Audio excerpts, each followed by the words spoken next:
See Sylvia coming in just there. So yeah, one of the fishermen's lost his boat on the back of Sark, so we're going to see if we can try and save it. Get some lift bags, get some air in it and try and lift it and either beach it or see how bad it is or try and tow it back. So we need a bit of lock today. All the gear's ready and we're going to get on it. Copy. Enough tanks? Yeah, you had it in the shoulder. We've got 4, Richard. Yeah, I need a couple more. More. Okay. Go get him, JP. Yeah, cool. There's nick and bobbers all for this boat. Well, that's all of them stolen.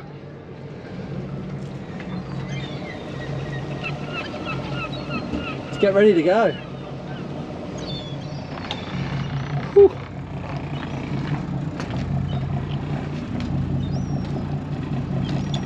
Right, weight belts. Everyone got weight belts? Pony bottles. Have we got extra gas for lifting bags? Yeah. We're going to need extra gas or not? I think we've got enough. Right, cool. Right, Skipper's in his suit already. I haven't done this for a very, very long time. Is this your first salvage in your 70th year? Probably Yeah, not. probably. It might be, but there you go. Lines off. Guernsey's oldest salvage expert.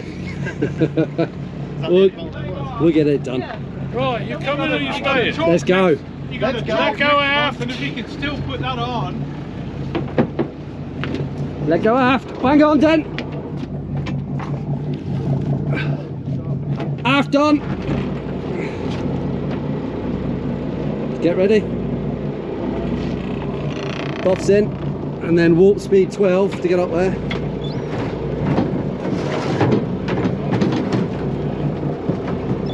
Been a while since we had a mission. Got a sweat on just from thinking about it.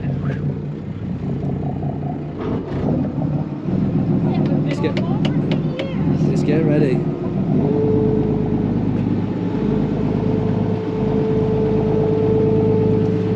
Never have enough of these. Believe it or not, this weight, they can float quite a lot. And they're solid as well, so they won't burp or lose air.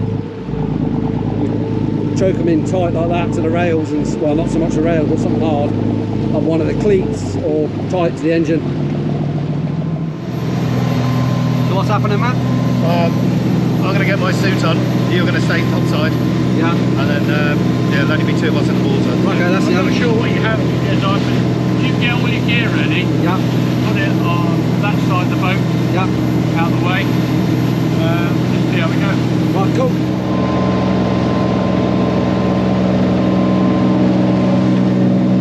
So apparently it was winching and the winches pulled the boat over, sunk it.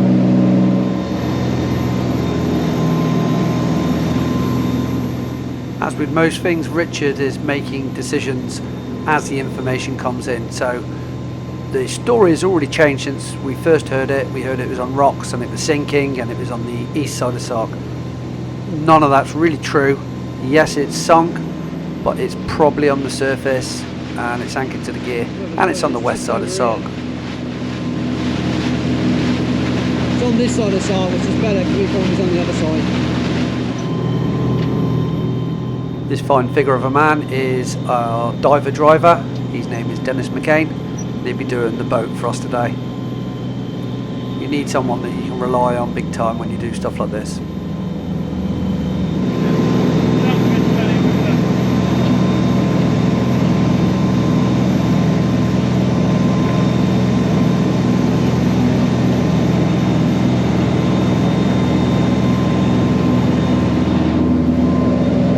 To run, almost there.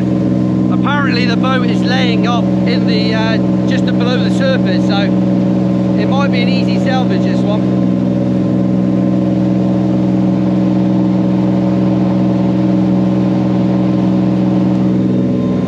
Where's Scrimmy? I don't know. I think the lifeboat picked them up, didn't they? No. Yeah, the protocols to take them straight back so we don't get hypothermia.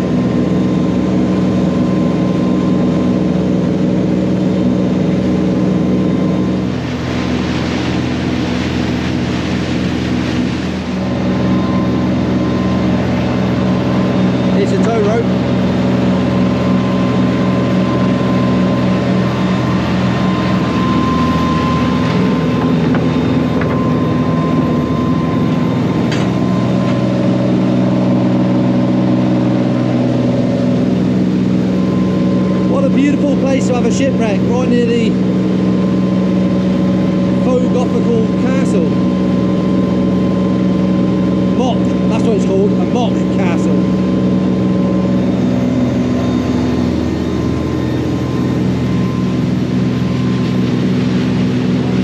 Looks to me as if she's still floating. Someone on a rib next to it, a couple of people on a ribs.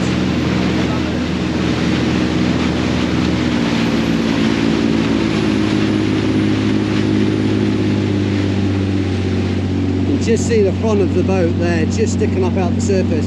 That makes it a lot easier for us. I've got a feeling this boat's going to float quite easily on its own. It's going to need a bit of coaxing up, as Richard says, but it's going to be interesting watching this one.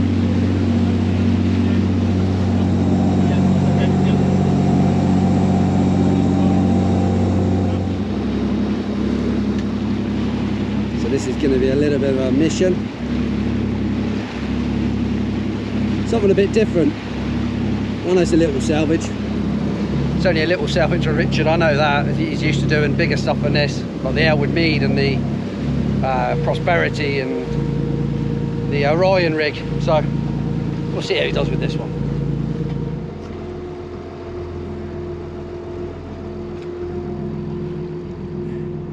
Richard's told Dan to slow down because he basically wants to creep up on the wreck. He's trying to read what's going on from a distance. There's another reason you don't race up on stuff like this is because the weight from our boat could be enough to lose the air out of the bow and it could sink. So we're just taking our time and assessing it. This gives Richard a bit of thinking time to see what he's going to do first.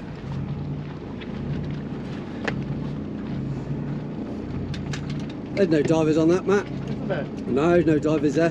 Bubbles. No. Get your gear on, get in there. He's lucky there. She's starting to rotate though, the tide's starting to pull by the looks of it. There's a flotation suit, that's what it is, Matt, a flotation device.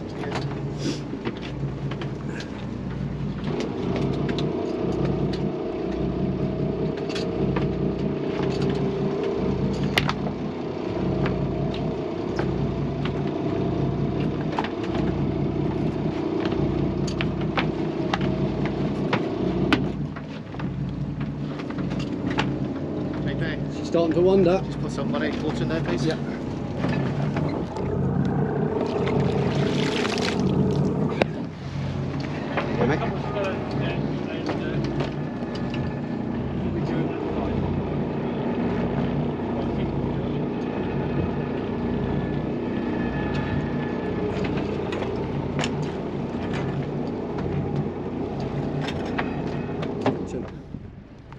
But it's probably only anchored from this. But it's starting to wander down through Gullio. Got the Sarkies here as well, which is nice.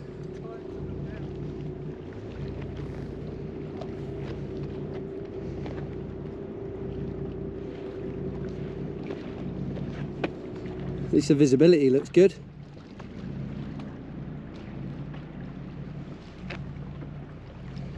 Divers going in. Looks like it's Matt first.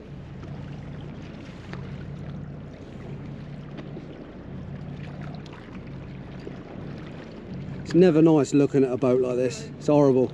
Watch out, there's pop rope on the stern, Matt.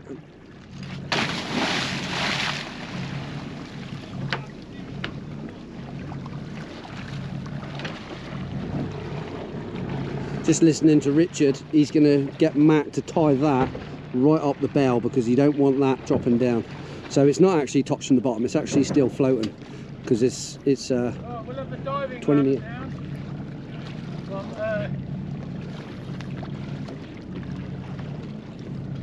Put it in the centre of the rail. He's tying it on the bollard, Richard. Yeah, but not underneath the... Oh, okay, yeah, I know exactly what you mean.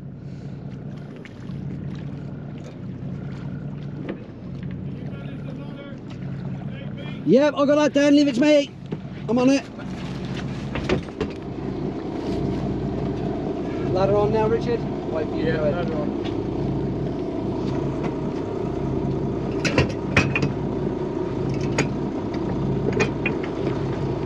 There's a lobster sitting in his box, I can see. A lobster? Okay, I'm having that. Right, tie it on, but don't pull it under, okay? Otherwise, Yeah.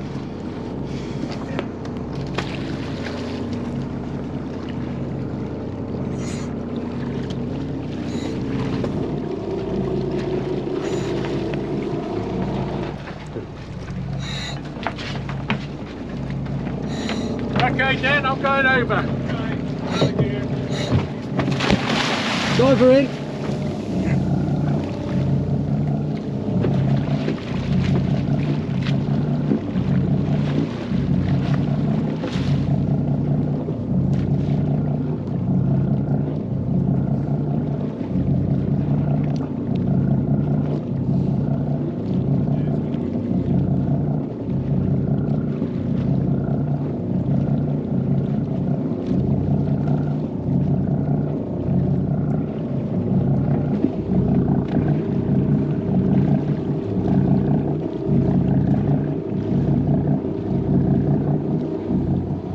I mean, anything could happen now. That could just disappear.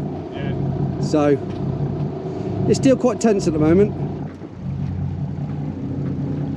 What we'll end up doing is I'll probably end up getting a load of these and just chucking them to Richard. Their time all on, and they might lift a bag and then we'll tie to the front and try pulling it. Try and empty some of the water out of it. Put a bag on the stern, like. Yeah. Try and get a bag on the stern to pick the back up and then get it so it's a bit more hydrodynamic and give it a pull.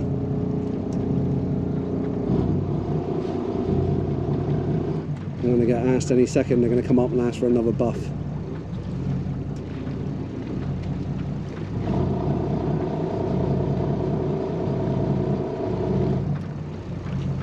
The more and more buffs that go on, the better it gets.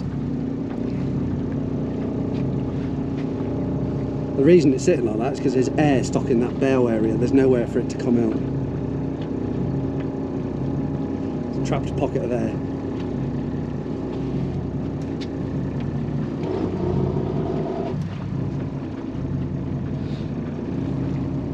It's going to want another one. JP, Yeah. you got a bobber with a longer rope. Possibly. This is too short. That one. Yeah, another two.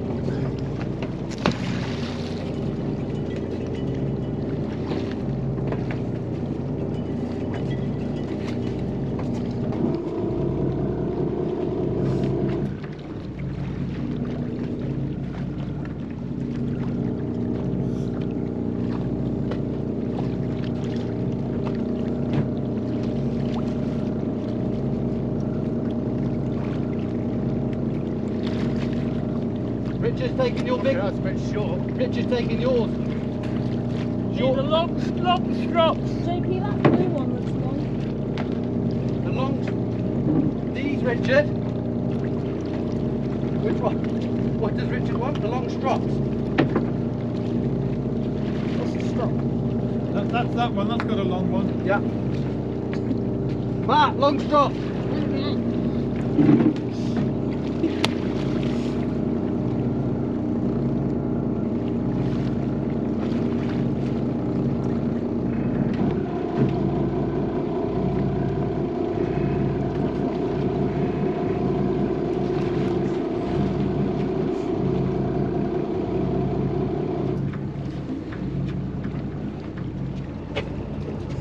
Probably set up quite long now.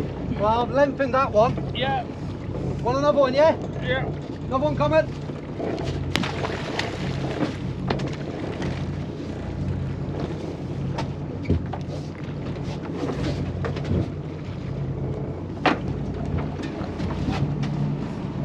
Just be aware of the driver trying to. Yeah, it will come Yeah. up. Proof of Proof. Well, I'm just laying the tail through the rope like that. So basically, it's a knot on both ends, and as you pull it tight to both knots, work against each other. As long as this stays straight.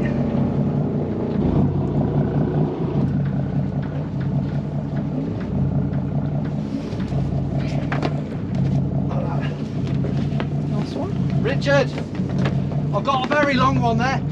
Yeah, okay, just hold it for the moment. You can unroll one of the lift bags Yep. and put that strap on it.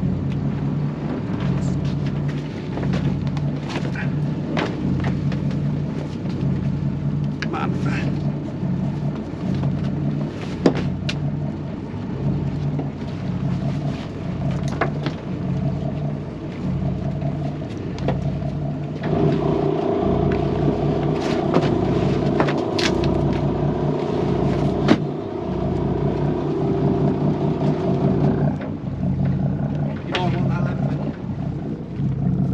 Use the life raft as extra buoyancy. Good. What people normally do is they get the life raft, put it inside the cabin and inflate it.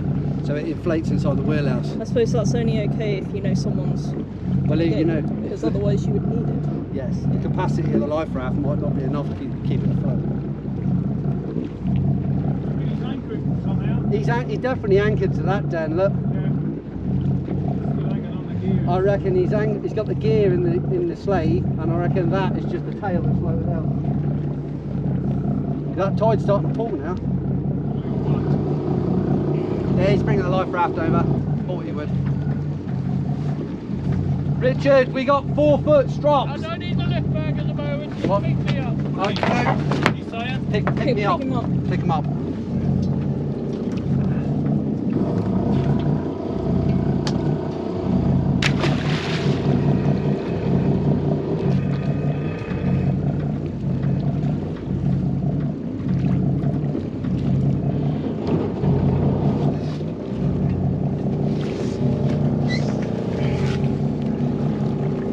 Okay, he's on the ladder.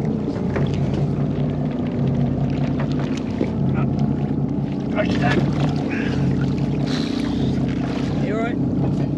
I was going to put it in the wheelhouse. Oh, in case it goes off. There you go, that's heavy. Let the water drain out of it first. Yeah. Well, obviously that end ain't working.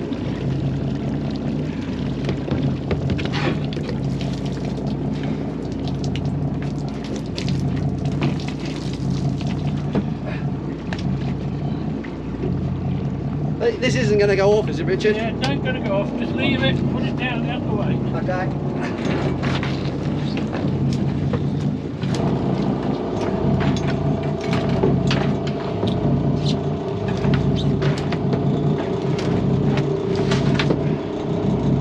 Right.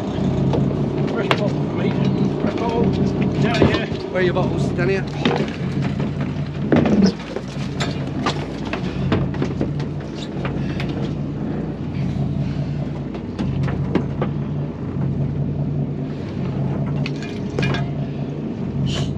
Right. Need some strops. Okay. So that lift bag. Yeah. That's as long as they are. You want it longer than that? Yeah. Okay. I'll untie that. That's onto that. I'll untie it.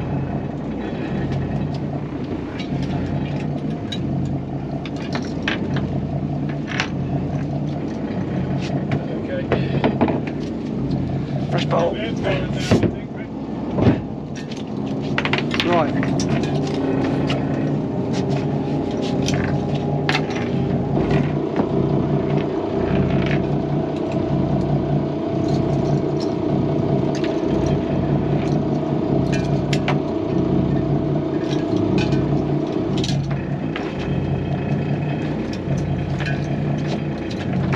Where do you want me to tie the strop, Richard, round the bag here? Around these, yeah, around where that shackle is.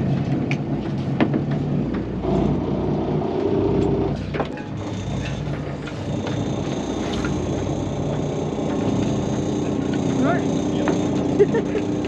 Basket just in front of the blue box.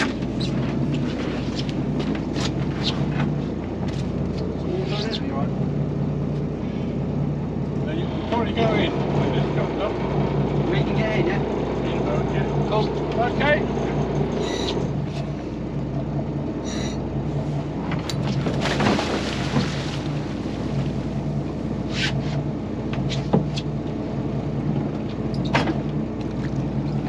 Can I go ahead?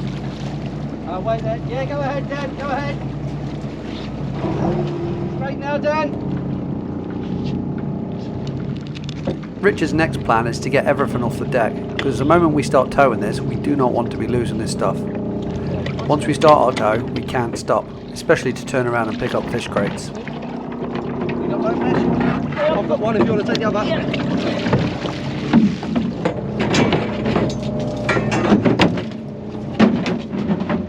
She's starting to level out now. Yeah, there's the lift bag.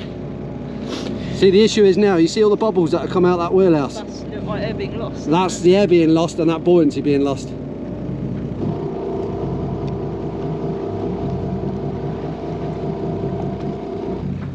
That's why it's important to get all of these on from the start. And you try and tie them off. Yeah, well, that's what Matt's going to do now. He'll tweak them all up tighter so they're all level. There's no point like one being longer than the other because it's not obviously taking any weight. So now they've got the bum up. He's probably put it around the prop shaft, I'm guessing.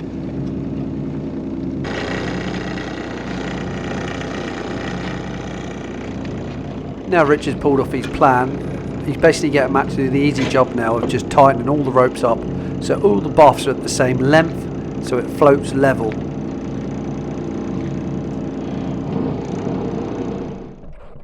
Keeney's given me permission to get in the water now. Now the hard bit's done and he can relax a little bit.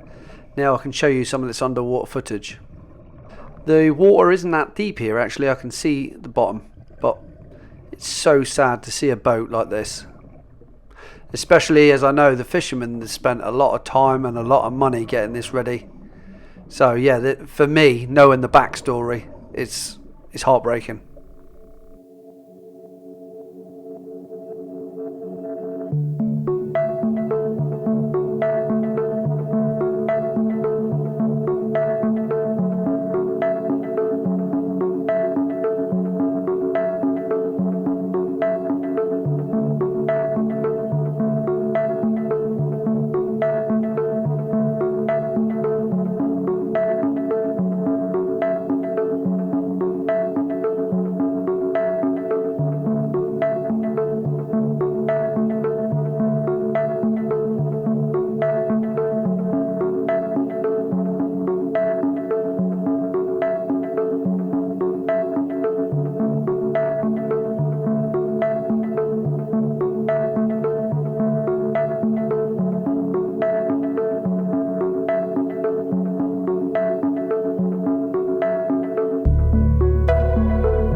Matt's getting on well with these buffs. As you can see, they're all roughly in the same depth of water, so they're all carrying weight.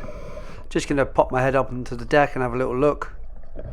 You can see this is the pot rope still on deck. and Richard's tied that lift bag to a strong piece of timber at the back. I don't think that's going anywhere. He's used 2 strops by the looks of it, double legs. And there's some boxes still floating out the back. I think we might have to cut them off. It's actually still quite nice to see this, but believe me, we're not out the woods yet. It might be floating of its own accord, but we got to tow this back to Guernsey yet. And yeah, with salvage, stuff can go wrong, so I'm sure it won't, because Richard has given it quite a bit of thought.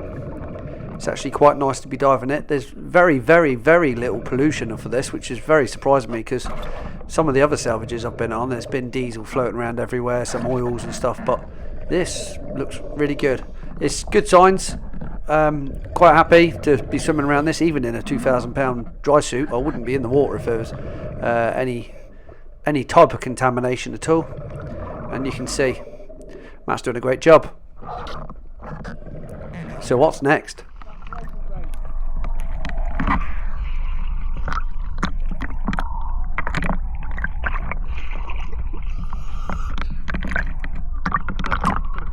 Jesus! Like a ninja.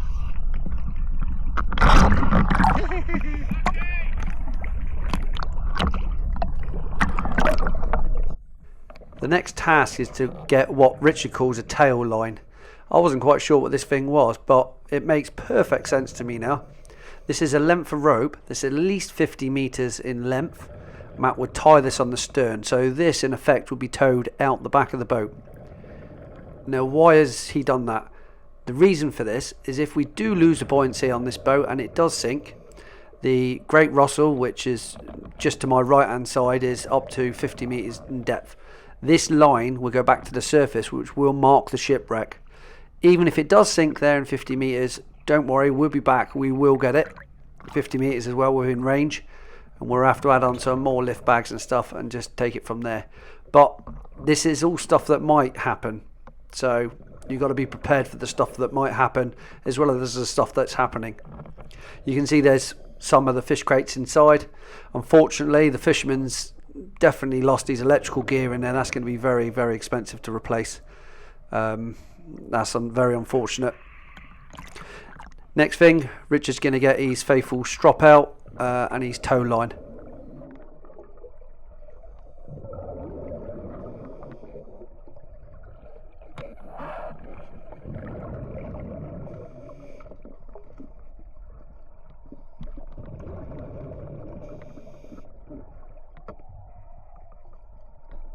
Matt's just tied the tow line onto the top of the cleat. This is one of the strongest parts. This is where you anchor or you moor your boat to. Very strong. I was told that it would have been better if it was further down the stem, and the reasons would be apparent in a minute. One quick last look before I got to get out of the water.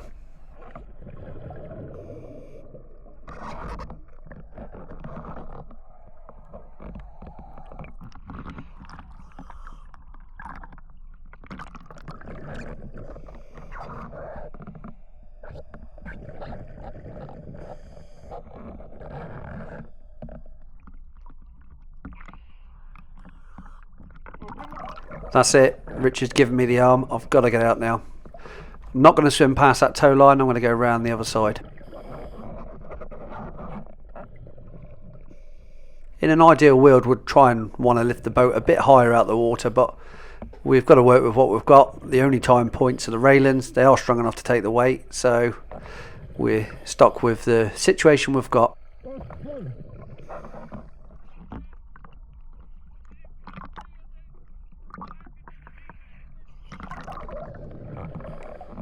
As usual, we are racing against time at the moment because we want to be towing this back across when we've got slack water in the big Russell and the small Russell.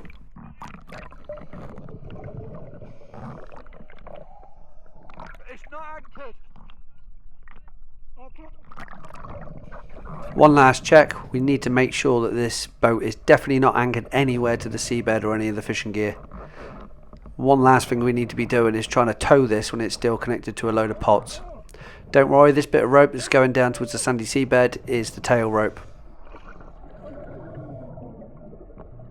The next time I see this, I want to see it in St. Peterport Harbour.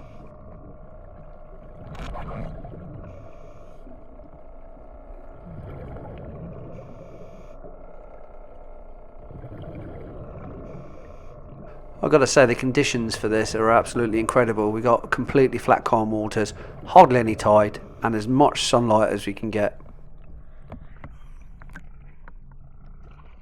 Now it's time for a very, very slow tow back to Guernsey. Right, it's tow underway now. Dan's taking the slack, I'm not going to get too close. But that's it now, we got a long tow at this speed all the way back to Guernsey. We can't travel any faster than 2.5 knots. Now, remember before I said the tow and I is very high? If it was lower down the stem, it would pick the nose up out the water. As we're giving it a bit of throttle, what it's trying to do is it's trying to bury itself under the sea deeper. So I'm keeping an eye on that radar just to make sure it doesn't go any deeper than it already is. As we steam back, Richard keeps in constant conversation with the harbour and all the authorities, just to let them know our whereabouts and what we're intending to do.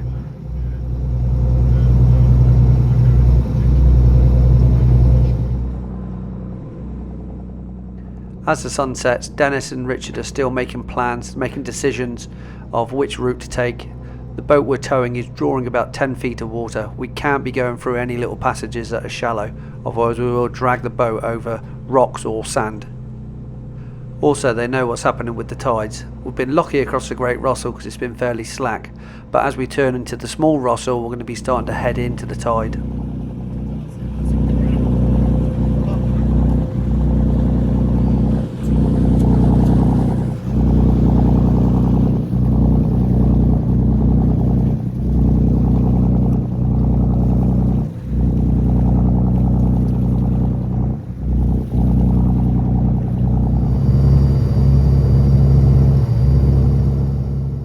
Den lifts the revs a little, but even though he's lifting the revs a little, we're still not going any faster. If anything, we're going slower.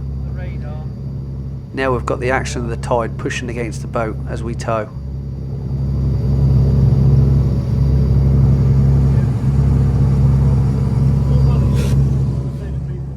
We're all standing in the doorway and listening to some of Richard's previous salvages. All really cool stories.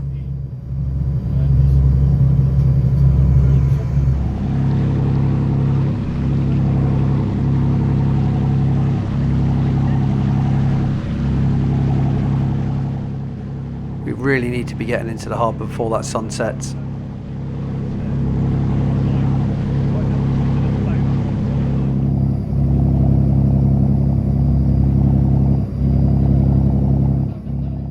The distance towed was about 6.2 nautical miles.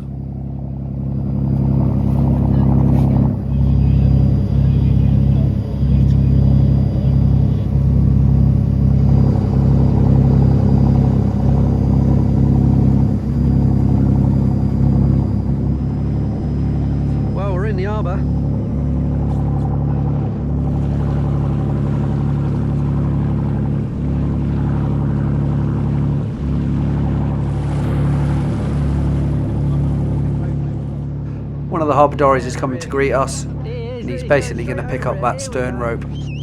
That's if that rib doesn't go over the top of it.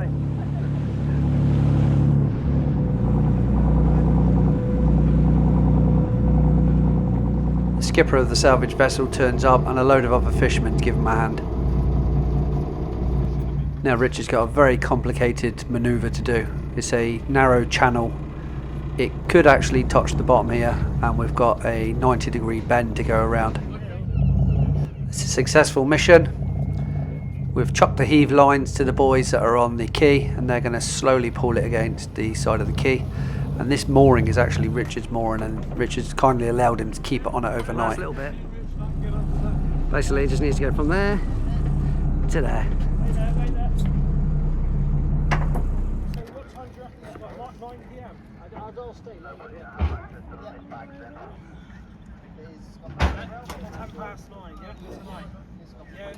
Let's just do it tonight. Yeah, the harbours are happy to stay and get the tide around. She's back up. By the following morning, the harbour had done a great job, especially the harbour divers on the Sanya boat. They lifted it with the high ab and pumped it out. No pollution, which is good.